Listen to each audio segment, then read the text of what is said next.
오늘은 건강한 성도의 관계 관리라는 제목으로 말씀을 선포하겠습니다. 성도님들이 가끔 하시는 말이 있습니다.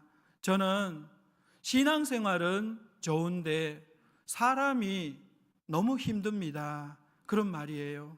이 말은 사실 솔직한 고백입니다. 신앙생활을 아무리 오래 했더라도 관계는 늘 어렵거든요. 사람은 사랑의 대상이라고 하는데 남을 사랑하다가 보면 내가 다칠 때가 많습니다. 그래서 이런 농담도 있지요. 천국에는 사람이 없으면 좋겠다. 이것은 관계 때문에 현실에서 영적 건강이 흔들리고 있다는 뜻입니다. 우리가 건강한 성도가 되고자 하는데 영적 건강은 독립적인 것이 아니라 관계 관리에 달려 있다고 할 수 있겠습니다. 그런데 건강한 성도의 관계 관리에 대한 오해가 있어요. 첫째로 관계 문제는 성격 문제이지 영적 문제는 아니라는 오해입니다. 신앙과 관계는 상관없다는 뜻이에요. 그러나 관계를 방치하면 하나님과 나와의 관계도 무너질 수가 있거든요. 둘째로 밖으로 드러내지 않으면 관계는 괜찮다는 오해입니다. 그러나 속으로 서운함과 분노를 억누르다가 보면 어느 순간에 말과 표정으로 이것이 드러나서 나와 상대방에게 영적인 독소가 되거든요. 셋째로 관계가 무너져도 내 믿음만 지키면 된다는 오해입니다. 관계를 풀지 않고도 주님만 바라보면 된다는 거예요. 그것은 건강한 신앙이 아니라 고립된 신앙이거든요. 오늘 본문에서 바울은 성도의 영적 건강을 관계 관리 문제로 다루고 있습니다. 분노라는 이 감정 자체를 죄로 단정하지는 않지만 그 감정을 방치하여서 죄로 자라게 하지 말라는 뜻입니다.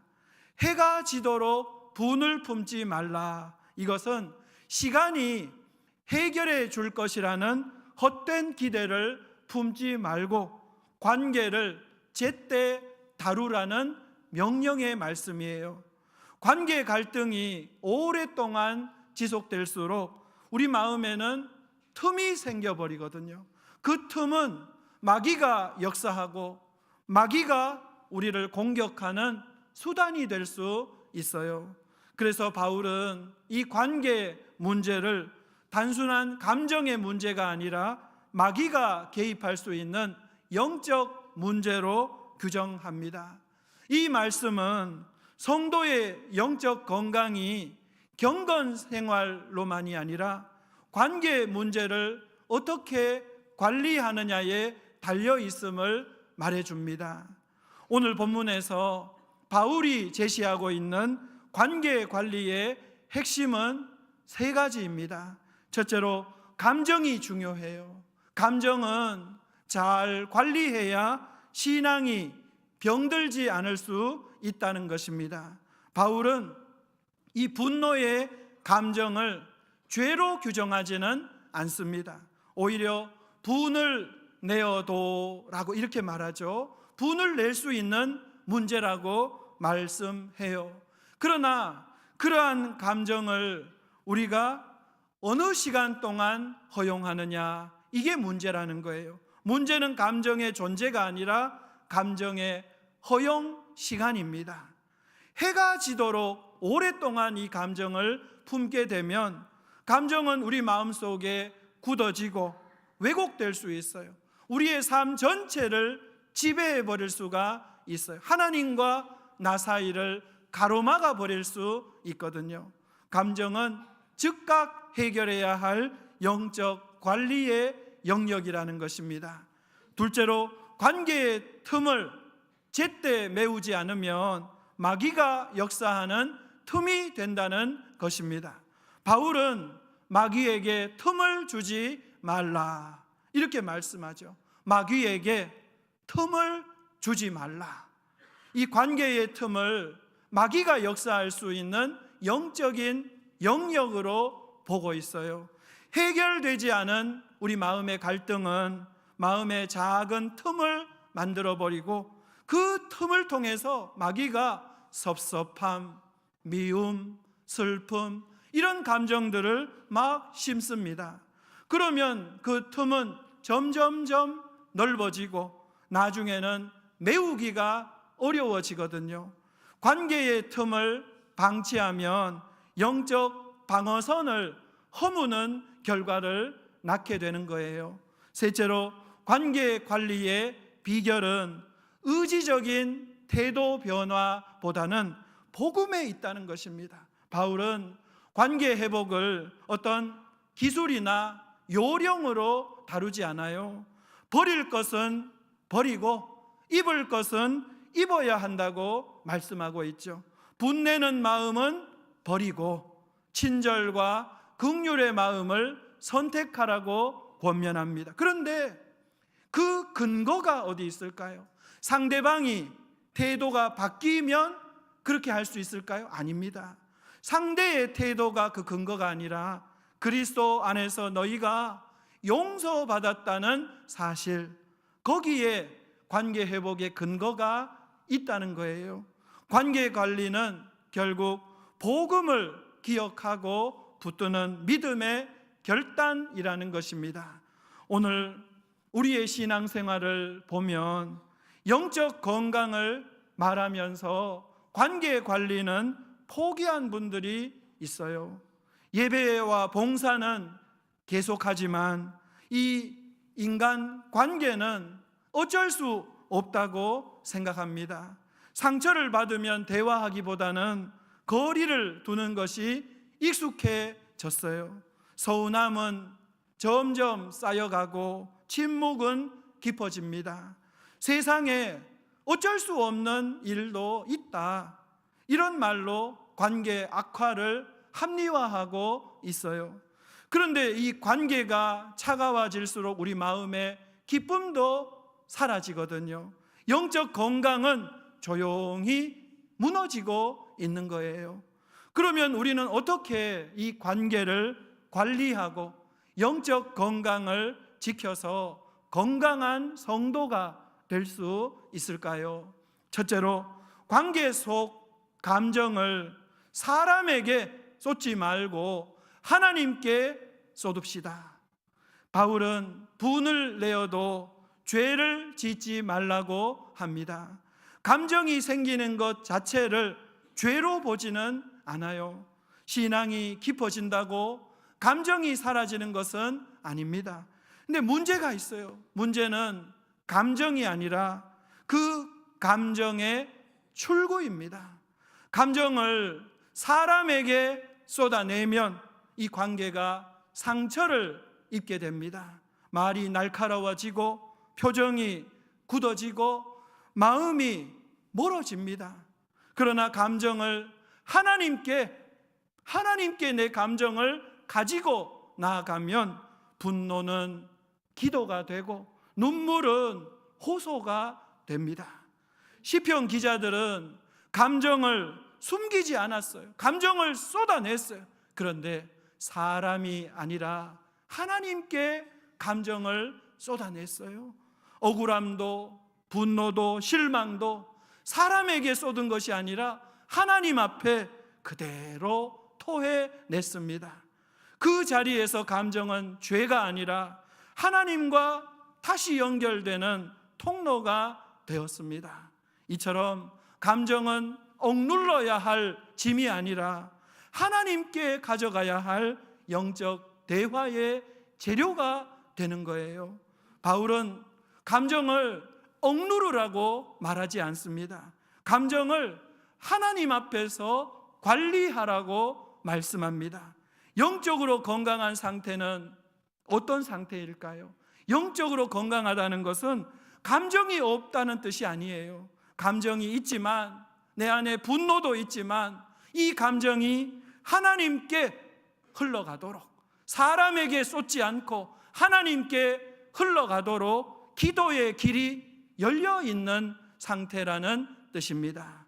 그래서 이 관계가 흔들릴수록 우리가 가장 먼저 힘써야 할 일은 이 관계의 이유를 설명하거나 사람 앞에 자꾸 변명하는 것이 아니에요. 사람 앞에 변명할 필요 없어요.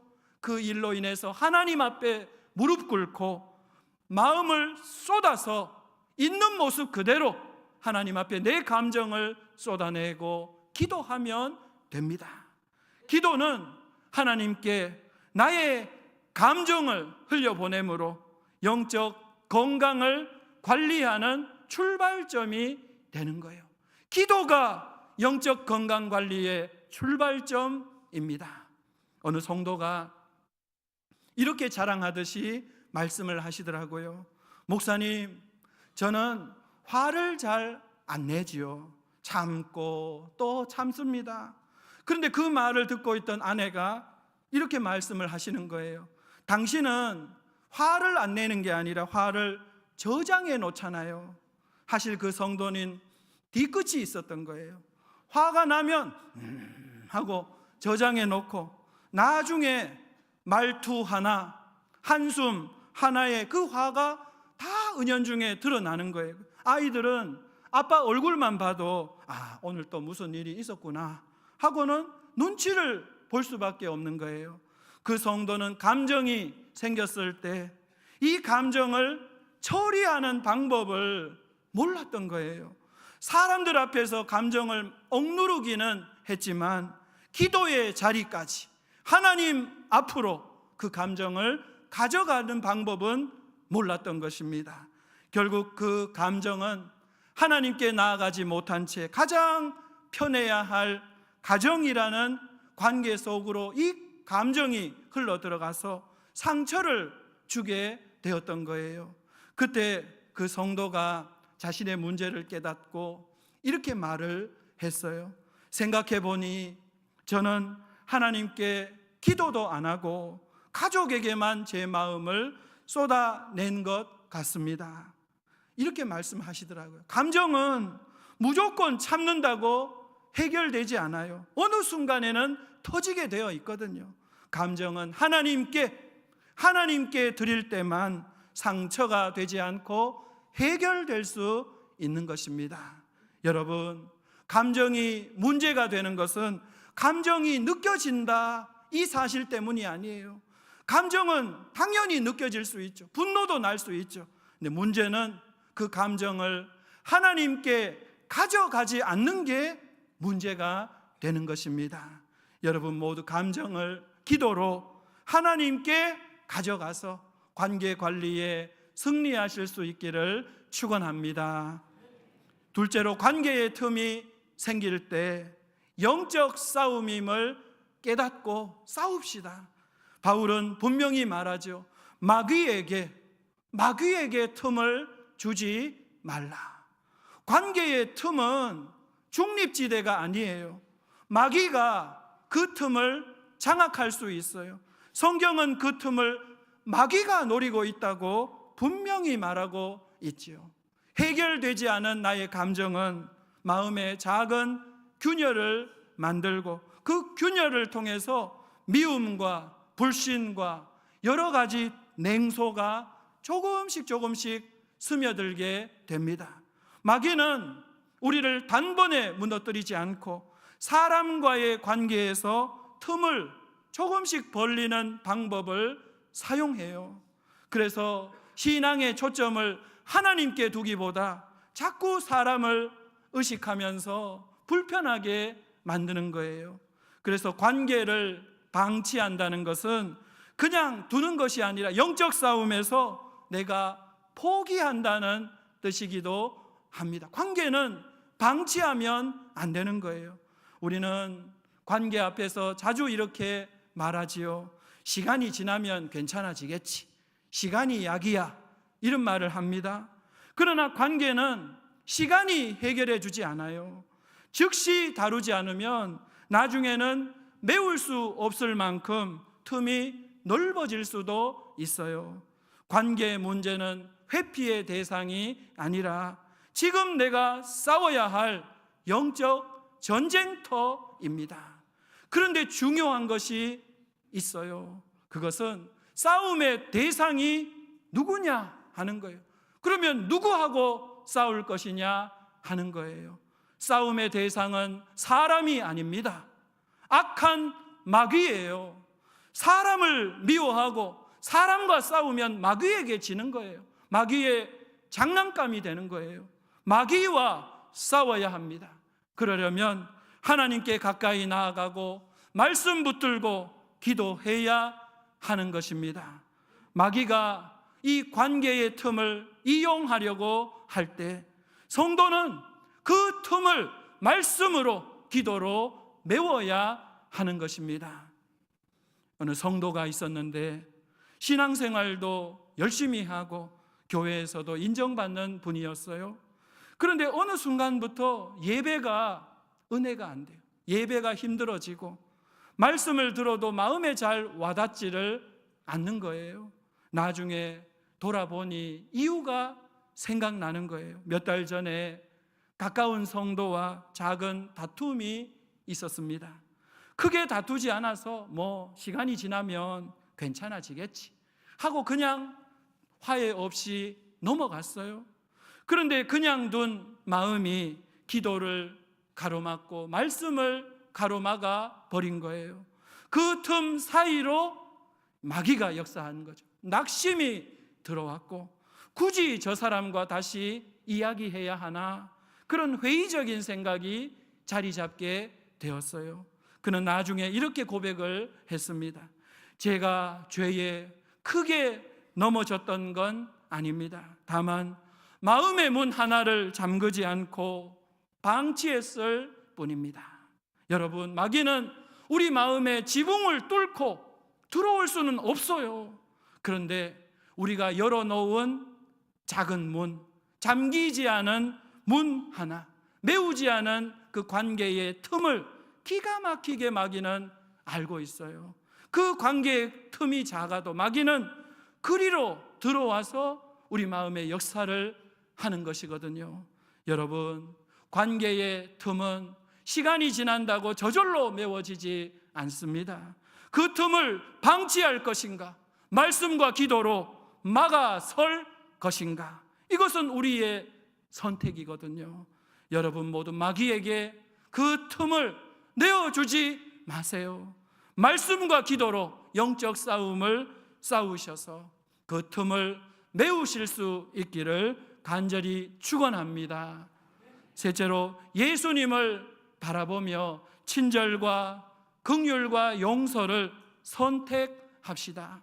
바울은 관계 관리의 결론을 어떤 인간 관계 대화의 기술이 아니라 복음에서 찾고 있습니다.